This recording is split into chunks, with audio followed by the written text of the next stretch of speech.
Hello India. Hello India.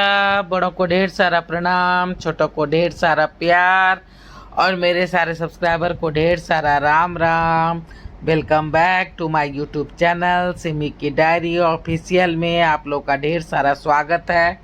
दोस्तों, मैं एक स्टोरी आप लोगों के समक्ष रखी हूँ पड़ोसन शर्मा जी की, और उसका 2 पार्ट में रख दिया है और अब तीसरा और अंतिम पार्ट में रखने जा रही हूँ पड़ोसन शर्मा जी की। अभी तक आप लोगों ने देखा कि रीटा जो है जिस कॉलोनी में रहती है उस कॉलोनी में एक एक्ट्रेस डिम्पल आती है और सभी जो है सो डिम्पल की फैमिली से जो है सो परेशान हो गए हैं। लेकिन अजय चूँकि बाहर रहता है तो उसे उसकी सच्चाई नहीं मालूम थी। तो अभी जो है सो अजय डिम्पल का दीवाना हुआ है और उसके आगे पीछे घूम रहा है। अब जब उसका काफ़ी नुकसान हो जाता है तब उसकी आंखें खुलती है और वो घर पे आ कर के जो है सो अपना सब बात रीटा को बता रहा है। अब उसके आगे देखिए मैं रख रही हूँ कैसा लगता है। रीटा बोल रही है कि ये लोग की फैमिली से सभी परेशान है। बच्चा दिन भर रोते रहता है, दाई नौकर घर में नहीं रहता है और दोनों माँ बेटा जो है आपस में लड़ते झगड़ते रहता है।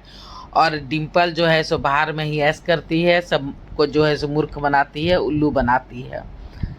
तो अजय बोल रहा है कि हाँ तुम ठीक कर रही हो।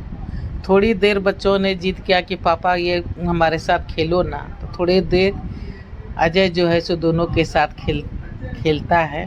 एक शिव शर्मा साहब का फैमिली टाइम थोड़ा सा देर बीतता है तो थोड़ा सा अजय का गुस्सा कम होता है। उसके बाद अजय दोनों बच्चों को बोलता है कि तुम लोग थोड़ी देर पढ़ाई कर लो। और इस रीटा से बोलता है कि चलो थोड़ा चाय पिला दो, माथा भारी भारी लग रहा है। दोनों हॉल में बैठ के चाय पीने लगता है और फिर से जो है सो डिम्पल की बात निकल आती है। अजय बोल रहा है कि मैं तो उसे बहुत बड़ा एक्टर समझता था, पर अब सारी सच्चाई पता चल गई है। अरे कैसा एक्टर!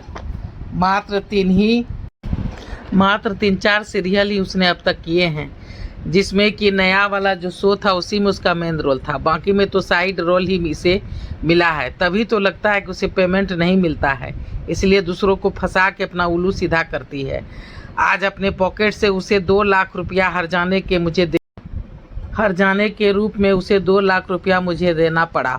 बॉस ने कहा तुमने काम दिया था अब तुम भुगतो। पूरे 7 लाख खा गई मेरा। कितने अरमानों से मैंने पैसे जोड़े थे। सोचा था कि तुम्हें और बच्चों को लेके देश के बाहर ले जाऊं। अजय ने कहा कि मैं तो उस पैसों से तुम्हें और अपने बच्चों को लेके देश से बाहर छुट्टी बिताना चाह रहा था, पर पता नहीं मेरा नसीब। बोल के वो अंदर फ्रेश होने रूम में चला जाता है। रीटा मन ही मन सोचने लगती है, उसके आंखें डबडबा जाती है कि मैं बेकार इस पर शक कर रही थी, ये तो अभी भी मेरा है। कुछ देर के बाद वो जब रूम में जाती है तो देखता है कि अजय सोफे पे धम से पड़ा हुआ है। तो रीटा बोल रही है कि मैं तो बेकार चिंता कर रही थी। क्यों, अब तुम्हें क्या हो गया? कुछ नहीं, मैंने जॉब के लिए इंटरव्यू दिया था 2-4 जगह इंटरव्यू दे के आई थी। 2-4 दिन में ज्वाइन करने वाली थी जॉब पर। क्यों? मैंने सोचा तुम डिम्पल के चक्कर में पड़ गए हो और मुझे तलाक दे दोगे। अजय धाम से सोफे पर बैठ गया। क्या? सॉरी नहीं, सॉरी तो मुझे कहना चाहिए। पूरे साल भर से वो औरत मुझे नाच नचा रही है और मैं उसके चिकनी चुपड़ी बातों में आकर नाच रहा था, पर काम के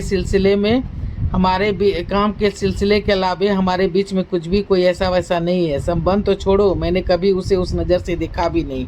तुमने मुझ पे शक कैसे कर लिया? और क्या करती? तुझ पे डिम्पल का भूत जो सवार था। मैं क्या, पूरी सोसाइटी तुम दोनों पे शक करती है। हे भगवान, तुमने कभी बताया क्यों नहीं? मेरी छवि इतनी खराब कर दी इस औरत ने। उसे क्यों दोष दे रहे हो? हम सबों को तो उसके बारे में सारी बातें पता है। तुम ही बाहर रहते हो इसलिए तुम ही अंधेरे में थे। तभी फ़ोन बज उठता है। किसका है? बॉस का। उठाओ। नहीं उठाऊंगा। 4-5 बार फुल रिंग होने पर भी फ़ोन कट गया पर अजय ने फ़ोन नहीं उठाया। तब रीटा का फ़ोन बज उठा। उसने मोबाइल उठाया। किसका है? बॉस का। हाँ बॉस, ये अजय को क्या हो गया? मेरा फ़ोन नहीं उठा रहा है, ऑफिस से लड़ झगड़ के निकला है, डर लग रहा है मुझे। वो ठीक है, घर आ चुका है, घर पे ही है।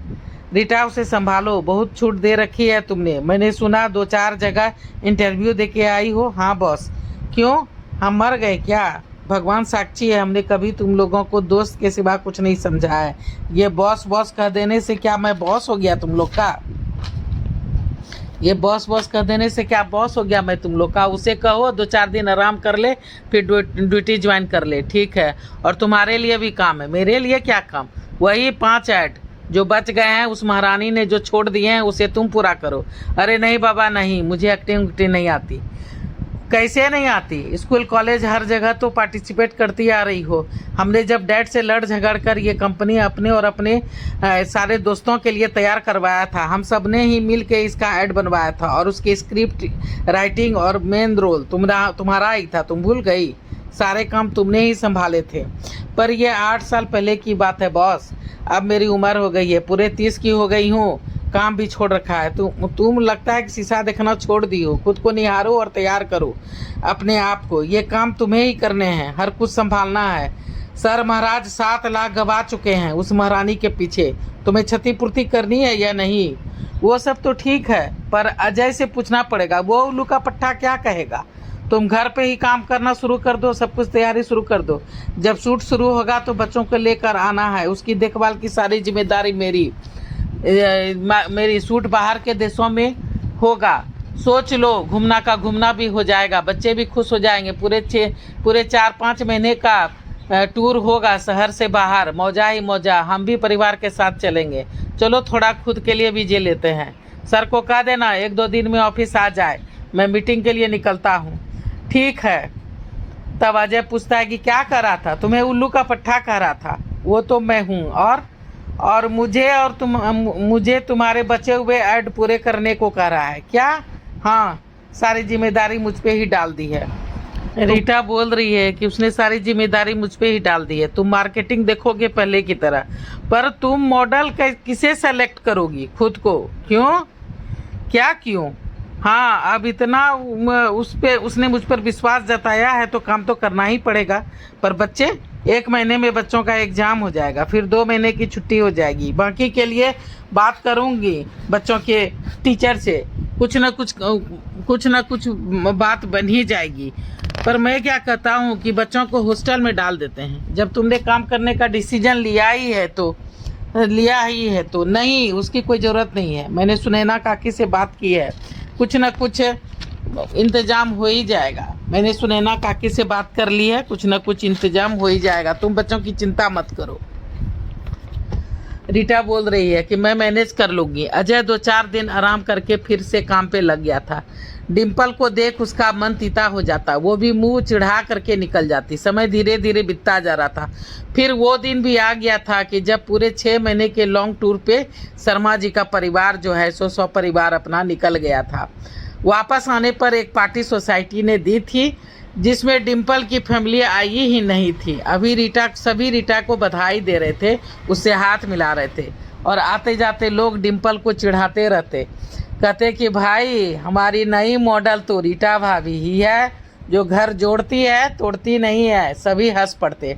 प्रोफेसर साहब कहते शर्मा जी का भूत उतरना भी बहुत ज़रूरी था। भल्ला साहब कहते अरे पड़ोसन अगर कंजूस हो तो दूर ही रहना भैया। सभी खिलखिला के हंस पड़े। बच्चों की सारी जिम्मेदारी अंजू के माता पिता ने उठा ली थी। अब दोनों पति पत्नी साथ ही काम पे आते जाते। रीटा शहर से बाहर कभी जाती। हाँ, अजय का टूर बरकरार था, पर पड़ोसन जो है सो अब साथ नहीं होती थी। अब साथ होती थी तो उसकी पत्नी या कभी कभी उसके दोस्त और उसका बॉस। तो देखिए दोस्तों, मैंने पड़ोसन का तीसरा भाग आप लोगों के समक्ष रख दिया है। अब ये कैसा लगता है?